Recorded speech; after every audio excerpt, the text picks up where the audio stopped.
Hi everyone, welcome to DevOps Bunker. In this video, I'm going to show you how to install GitHub MCP. In my previous video, I have shown how to install GitHub Copilot also. So please check it out. So now we have to come to extensions and here enter @MCP. So we are going to install GitHub MCP, right? So let's select the GitHub and install. So now this is installed. And whenever you are installing first time, it will ask you to authenticate to GitHub also. So previously I have done that, that's why it's not asking again. So click on this settings button and so configuration.json. So this is the GitHub MCP configuration. For the GitHub MCP installation, actually there are two ways. Either you can choose this GitHub plugin installation, or you can directly add this under your profile, create a file called mcp.json and add this content. That will also work.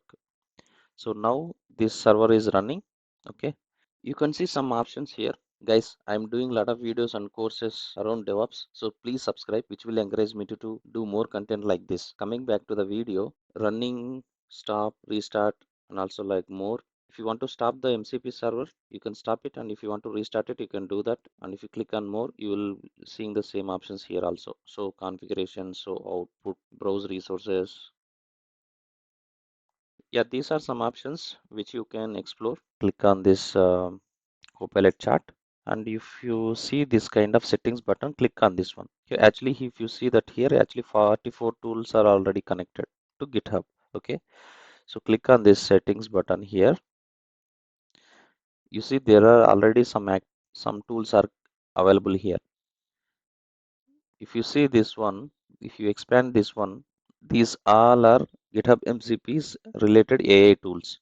Okay, with the help of this GitHub MCP, we will be able to automate some tasks. Okay, like create branching, create update file, create pull request, and also you can create a new repository and you can create a pull request also. And also you can create issues and close the issues, close the PR and review the PR. You can provide the comments to the pull request or the issues. You can go through all of them. That's it, guys. In coming videos, I'm also going to show you how to work with GitHub Copilot and GitHub MCP. So I'm going to take some examples and explain it to you guys. Please subscribe. It will be helpful for you. Thank you for watching. See you in the next.